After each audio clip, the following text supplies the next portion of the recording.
घर बाजार और कबीर ये ललित निबंध है, जिसके लेखक डॉक्टर श्री राम परिहार हैं।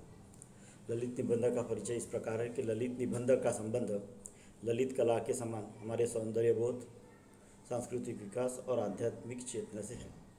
अतः आनंद और सौंदर्य की दृष्टि से ललित निबंध उपयोगी और महत्वपूर्ण है। अतः आनंद और ललित निबंध का लेखन बंधहीन होते हुए शीघ्र परिवर्तनीय होता है। यह लेखन क्षण क्षण नवीन होने वाली सौंदर्य चेतना से नियंत्रित रहने के कारण सतत परिवर्तनशील होते हैं। ललित निबंध अभिव्यक्तिपरक और कल्पनात्मक होते हैं। लेखक का परिचय डॉक्टर श्री राम परिहार आधुनिक युग के साहित्यकार हैं। इन्होंने कहानी व निबंध आदि कथा साहित्य पर लेखन किया है। इनके साहित्य की विशेषता है सौंदर्यबोध, सांस्कृतिक विकास व चेतना, उपयोगिता, परिवर्तनशीलता तथा प्रकृति के अनुसार अनुकरण के साथ ही उसके अभाव का समाधान करके उसकी पूर्ति करना। विषय प्रवेश। लेखक बाजार की निरंतरता और उसके बदलते रूप का वर्णन करते हैं। मानव बाजार से प्रेरित होता है। बाजार की चंचलता, धन का सदुपयोग और बाजार के नियंत्रण की बात करते हुए आगे बढ़ता है। जनता को बाजार की समझ नहीं है, यह लेखक का कहना है। नवधनाढ़ पीढ़ी ने बाजार को ज़्यादा बिगाड़ा है। बाजार के संबंध में कुछ राग विराग की बातें करके कबीर का संबंध उनके साथ में देते हैं और कबीर ने बाजार के संबंध में क्या कहा है इसके विचार लेखक स्पष्ट करते हैं। और कबीर जो कहते हैं कि बाजार को त्यागना चाहिए, और कबीर ये भी कहते हैं कि घर को भी त्यागने की बात कबीर ने की है। शब्द की सत्ता बाजार की सत्ता से टकरा रही है और साहित्य बाजार से अलग होना चाहता है, लेकिन बाजार के बंधन न बनते हुए साहित्य बंधन से मुक्ति के लिए होता है, ऐसा लेखक का विचार है।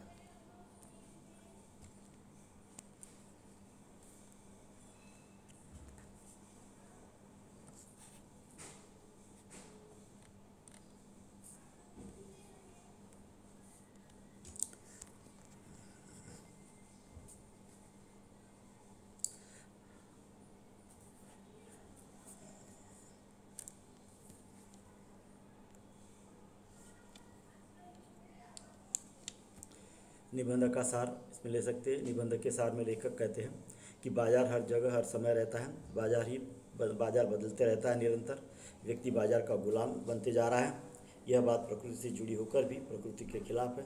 प्रकृति ने सबको स्वतंत्रता दी है और बाजार हमें गुलाम बना रहा है। व्यक्ति दिन ब दिन बाजार पर निर्भर होते जा रहा है। बाजार व्यक्ति को संघर्ष की ओर प्रेरित करता है। जन सामान्य को बाजार देखकर राग और लोभ होता है। पहले बाजार में रहता था, अब बाजार जो घर में आ गया। दूरदर्शन के माध्यम से बाजार हमें परिचालित और बाधित करता है। पहले वस्तुएं सीमित थी, ज़रूरतें सीमित थी, पैसे कम थे। व्यक्ति जानता था कि पैसा बड़े मेहनत करके स्वाभिमान से कमाया जाता है।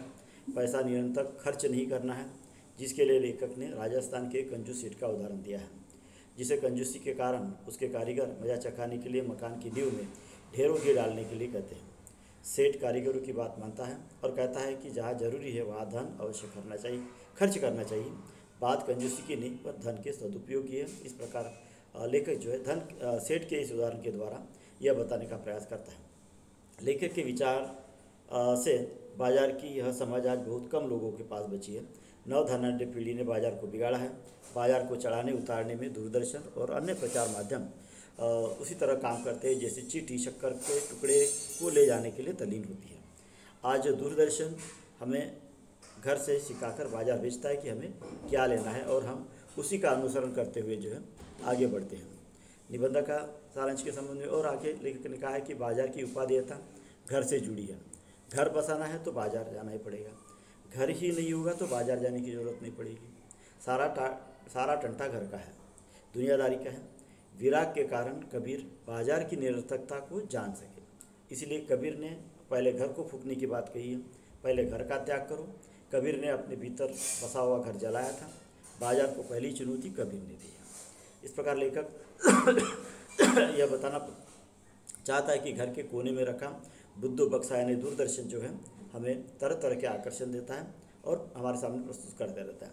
उस लहलहाट में पत्नी का मन लहर लहर हो रहा है। ऐसे में बचे रहना, बाजार का त्याग करना नामुमकिन है। इसीलिए बाजार जो है हमें आकर्षित हमेशा करते रहता है और हम मजबूर होकर बाजार के इसमें जाते रहते हैं।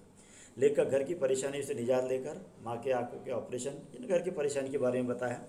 और इस संबंध में लेखक कहता है कि जैसे हिंदुस्तान का स्वाभिमान परिस्थितियों में फंसकर बाजार में शब्द की ताकत बेच रहा हो, यानी अपने घर की परिस्थिति के वातावरण के बारे में कह रहा है। लेखक उसके साथ साहित्य का संबंध जोड़ते हुए कहता है कि कविता की संस्कृति है। कविता की संस्कृति लेखक से पूछती है कि क्या गीत भी बिक सकता है, जिससे कविता मर्मांतक पीड़ा अनुभव करती है और शब्द की सत्ता बाजार की सत्ता से टकरा रही है। जिस संबंध में भवानी प्रसाद मिश्र ने अपने माधुरी नामक पत्रिका में कहा है, बयान देते हुए कहा है कि बहन के इलाज के लिए गीत बेचना पड़ा, लेकिन ऐसा करते हुए गहरी पीड़ा हुई। कवि मुंबई छोड़कर सीधे नर्मदा के तट पर सतपुड़ा के मैदान में आकर उतरता है, जहाँ शांति है और उसमें कविता कवि के मन से बाहर निकलकर व्यापक समुदाय का संबोधन और अभिव्यक्ति बनती जा रही है। यह निर्णय ही साहित्य को बाजार से अलग करता है। लेखक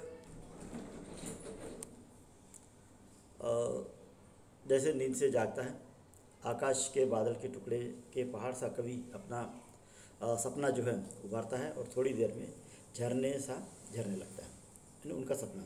जिस प्रकार आकाश की आग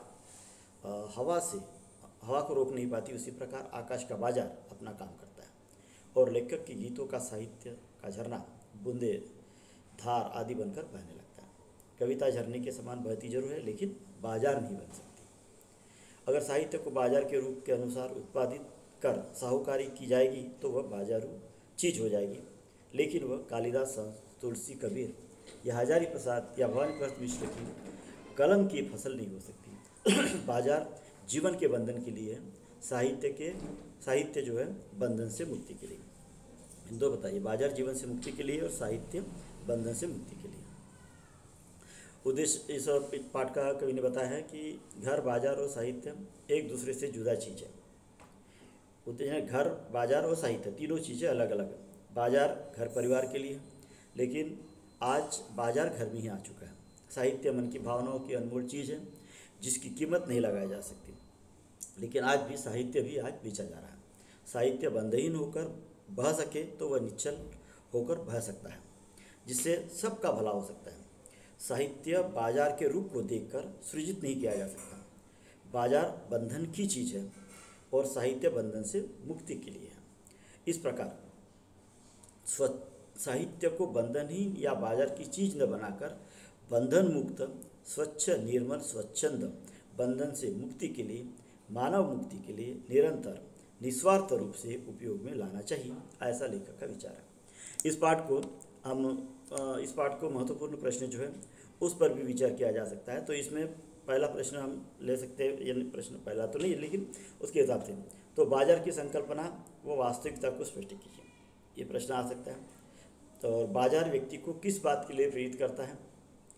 राजस्थान के सेठ का किस्सा लिखकर यह स्पष्ट कीजिए कि कारीगर सेठ को कैसे सबक सिखाते हैं। बाजार को कौन और कैसे बिगाड़ता है? पांचवा प्रश्न है, घर बाजार के संबंध में कबीर के विचारों को लिखिए। लेखक बाजार और साहित्य के संबंध में क्या कहते हैं? इस प्रकार इस पाठ में कुल 6 प्रश्न निकाले। इस 6 प्रश्नों को अगर आप पाठ पढ़कर अगर छुड़ाने का प्रयास करते हो तो इस पाठ पर कोई भी प्रश्न अगर आ सकता है तो उस प्रश्न को आप अच्छे से लिख सकते हो। आपको कोई भी किसी प्रकार की दिक्कत नहीं जाएगी और ये पाठ जो है आपको अपने जीवन में, अपने व्यवहार में और अपने आगे के इसमें भी जो है जहाँ भी आपको कुछ काम धाम आप कर सकते हैं वहाँ पर आपको काम आ सकता है, उपयोगी आ सकता है। इस प्रकार हिंदी साहित्य में यह उपयोगी पाठ जो है, लोकोपयोगी लेख जो है लेखक ने हमारे सामने प्रस्तुत किया है। धन्यवाद।